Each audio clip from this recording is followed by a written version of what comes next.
आजकल दुनिया में ना कुछ ऐसी घटनाएं हो रही हैं जिनका पहली नजर में आपस में कोई लेना देना नहीं लगता। लेकिन क्या हो अगर ये सब एक बहुत बड़ी जियोपॉलिटिकल लड़ाई का हिस्सा हो। आइए आज इसी गुत्थी को सुलझाते हैं। तो चलिए कहानी की शुरुआत करते हैं अटलांटिक महासागर के ऊपर मंडराते एक रहस्य से। जरा सोचिए, एक रूसी मिलिट्री प्लेन है और वो एक बहुत ही अजीब रास्ते पर उड़ रहा है। सवाल ये उठता है कि आखिर ये जा कहाँ रहा था, और सबसे जरूरी बात, क्यों? देखिए, ये कोई नॉर्मल फ्लाइट तो बिल्कुल नहीं थी। हम बात कर रहे हैं एक IL-76 मिलिट्री ट्रांसपोर्ट प्लेन की। और इसे ऑपरेट कौन कर रहा था? वैगनर ग्रुप से जुड़ी एक कंपनी जिस पर पहले से ही बैन लगा हुआ है। और तो और इस प्लेन ने जानबूझकर सारे वेस्टर्न एयर स्पेस को अवॉइड किया। इसकी कैपेसिटी लगभग 200 सैनिक या 50 टन का सामान, और इसका डेस्टिनेशन कराकस, वेनेजुएला। मतलब साफ है, दाल में कुछ तो काला है। तो ये जो एक अकेली फ्लाइट है ना, ये सिर्फ एक अजीबोगरीब घटना नहीं है। नहीं, ये एक बहुत साफ सिग्नल है। ये रूस है जो अपनी ताकत का प्रदर्शन कर रहा है, वो भी सीधे अमेरिका के पिछवाड़े में, कह सकते हैं। लेकिन सवाल उठता है कि आखिर वेनेजुएला ही क्यों? क्योंकि वेनेजुएला लैटिन अमेरिका में रूस का एक बहुत ज़रूरी स्ट्रेटेजिक पार्टनर है। जब अमेरिका और वेनेजुएला के बीच टेंशन बढ़ती है तो ये प्लेन एक तरह से मॉस्को का ये कहने का तरीका है कि वो अपने हितों की रक्षा के लिए तैयार है, चाहे वो हथियारों की डील हो, तेल के सौदे हों या फिर सुरक्षा सहयोग। तो एक तरफ तो रूस लैटिन अमेरिका में अपनी पावर दिखा रहा है, लेकिन कहानी का दूसरा पहलू भी है। उसी समय यूरोप में रूस की आक्रामकता एक ऐतिहासिक बदलाव ला रही है। चलिए अब अटलांटिक से हटकर यूरोप के पारंपरिक मिलिट्री फ्रंटलाइन पर नजर डालते हैं।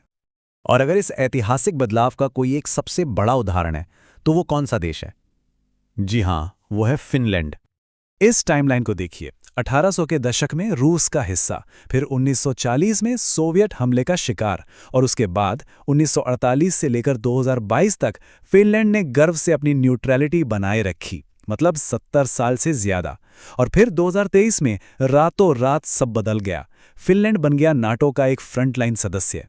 ये कोई छोटा मोटा बदलाव नहीं है, ये एक जबरदस्त यू टर्न है। और इस फैसले के पीछे की वजह क्या थी?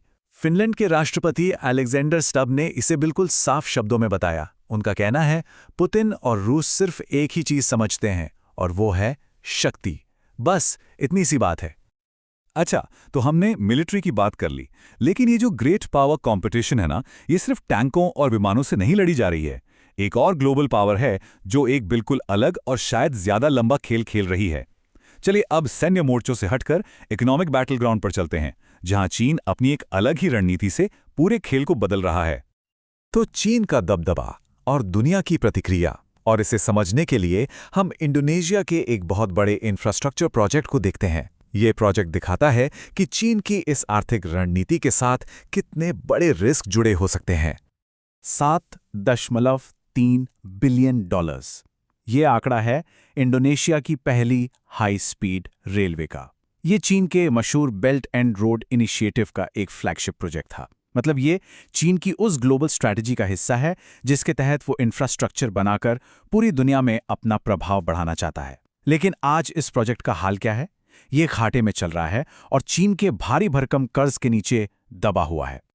तो ये प्रोजेक्ट एक तरह से एक सबक बन गया है। कर्ज का सबक, प्रोजेक्ट में देरी का सबक, और आर्थिक रूप से किसी एक देश पर निर्भर हो जाने के जाल का सबक।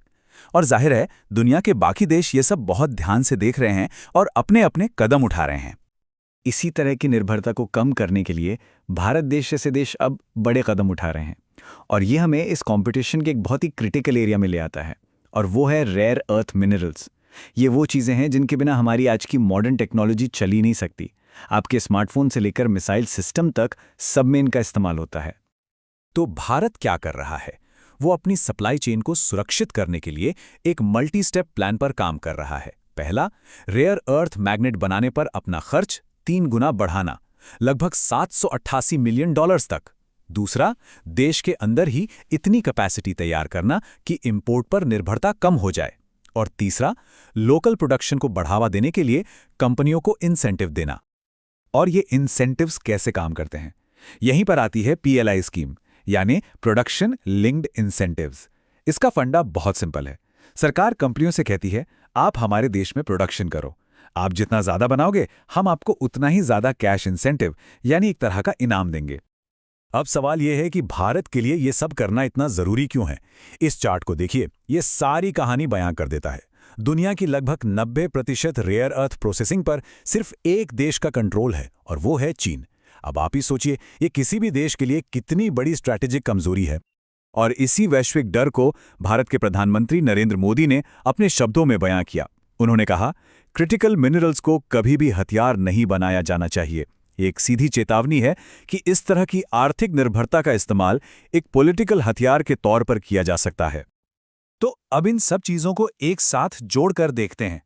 एक तरफ फिनलैंड का मिलिट्री शिफ्ट, दूसरी तरफ भारत की इकोनॉमिक स्ट्रैटेजी। इन दोनों में कॉमन क्या है? ये दोनों ही एक नए ग्लोबल ट्रेंड का हिस्सा हैं। एक ऐसी दुनिया जो अपने जोखिम कम करने में लगी है। अब इस ट्रेंड के लिए एक शब्द इस्तेमाल हो रहा है, डी रिस्किंग। ये डीकपलिंग से अलग है। डीकपलिंग का मतलब होता है किसी देश से अपने सारे आर्थिक रिश्ते पूरी तरह खत्म कर देना। लेकिन डी रिस्किंग का मतलब है कि आप रिश्ते खत्म नहीं कर रहे हैं, बल्कि आप अपनी निर्भरता को स्ट्रेटेजिकली कम कर रहे हैं, खासकर उन चीज़ों में जो आपके लिए बहुत ज़रूरी हैं। और यही आज का सबसे बड़ा टेकअवे है। मिलिट्री डी रिस्किंग का उदाहरण है फिनलैंड का नाटो ज्वाइन करना, ताकि रूस की मर्जी पर निर्भर न रहना पड़े। इकोनॉमिक डी रिस्किंग का उदाहरण है इंडोनेशिया, जो चीन के कर्ज को रीस्ट्रक्चर करने की कोशिश कर रहा है। और सप्लाई चेन डी रिस्किंग का उदाहरण है भारत, जो अपना खुद का रेयर अर्थ उद्योग खड़ा कर रहा है। हर कोई अपनी निर्भरता कम करने में लगा है।